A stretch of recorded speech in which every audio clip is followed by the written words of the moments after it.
Bonjour à tous et bienvenue du coup pour une petite vidéo de présentation.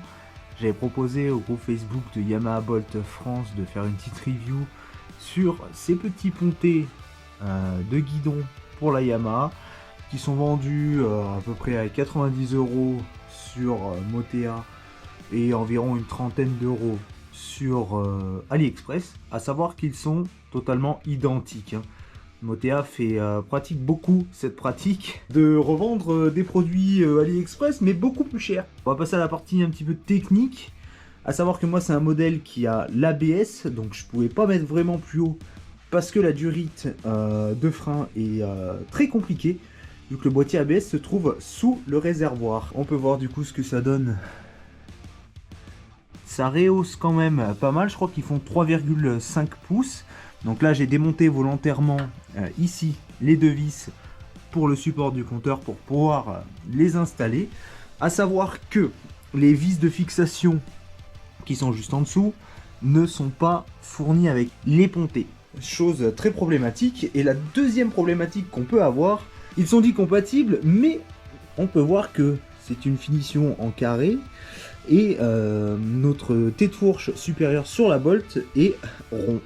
Donc il faudra adapter des petites rondelles de même distance, enfin de même hauteur pour pouvoir compenser ce petit manque. Au niveau des vis, on est sur un filetage diamètre 12 et le trou du tête de fourche est en diamètre 14. Il va falloir des vis correctes pour pas avoir du jeu au niveau des pontés. Parce que sinon, si vous installez des vis de 12, forcément vous allez avoir du jeu sur votre tête de fourche et niveau sécurité c'est pas très ouf. Voilà ce qu'il en est pour cette partie. La deuxième partie du problème que moi personnellement je sais pas si c'est une généralité mais j'ai pu le constater sur à peu près 60 km d'essai, c'est que mon guidon tout simplement avec les vibrations, pourtant j'avais bien fait mon serrage en croix etc pour que mon tête de fourche soit bien serré.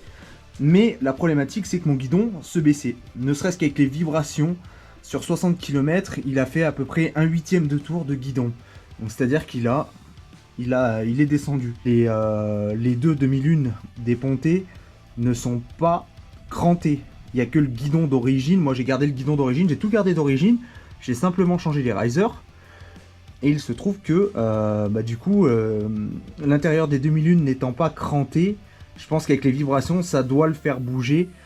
Et là, je suis en train de travailler sur un petit système pour justement corriger ce défaut.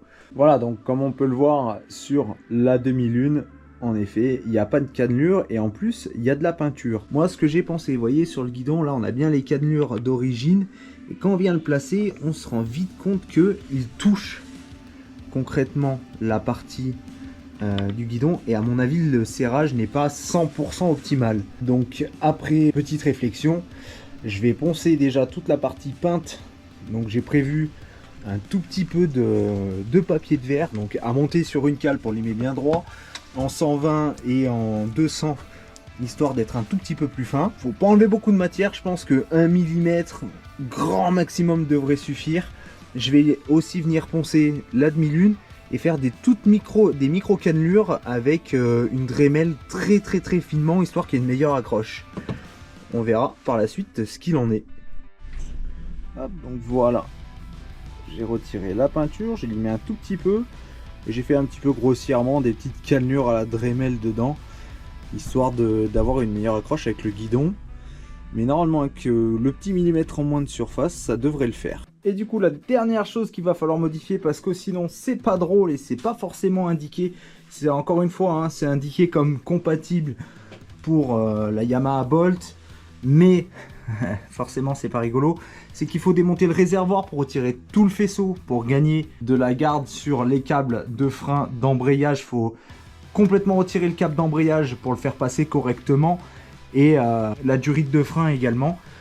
Et puisque c'est du bricolage, il nous faut aussi, moi j'ai dû créer des petites pattes, donc j'ai gardé le support de compteur d'origine qui vient se mettre normalement ici et sur le tête de fourche au niveau de mon doigt, donc avec les deux trous qui sont sur le tête de fourche. Il faut créer des petites pattes pour rehausser d'environ 4-5 cm en mettant un tout petit peu d'angle en bas pour pas que ça tape sur le guidon. Mais à savoir que avec ces pontés, on est obligé de rehausser le compteur ou alors créer une platine pour le faire sortir ici, ou avoir une rallonge de flexi pour par exemple l'accrocher comme les club style lowrider, etc. pour le mettre directement sur le guidon, mais avec la fixation d'origine, ça ne passera pas puisque on a un angle sur le ponté. Tout simplement, on va venir mettre ici un heel stop, ou alors si vous voulez garder le support d'origine, vous mettez un point de soudure directement propre. On a repeint la petite pièce en noir et avec un petit angle de quelques degrés histoire de bien l'incliner proprement. Et puis voilà, vous êtes arrivé à peu près au bout. Moi j'ai remonté les 2 demi-lunes du haut, on va laisser sécher, je vais remonter mon compteur tranquille et je ferai un essai d'ici 24 à 48 heures pour vraiment que la colle est vraiment prise.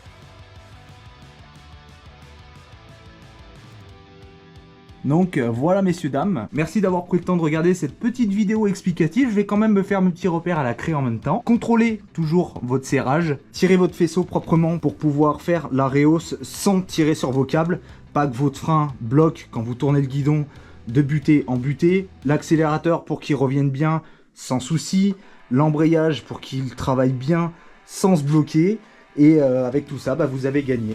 Voilà, si vous avez des questions, n'hésitez pas dans les commentaires, je me ferai un plaisir d'y répondre. Et puis sur ce, bonne journée à toutes et à tous, et à très bientôt. Bisous!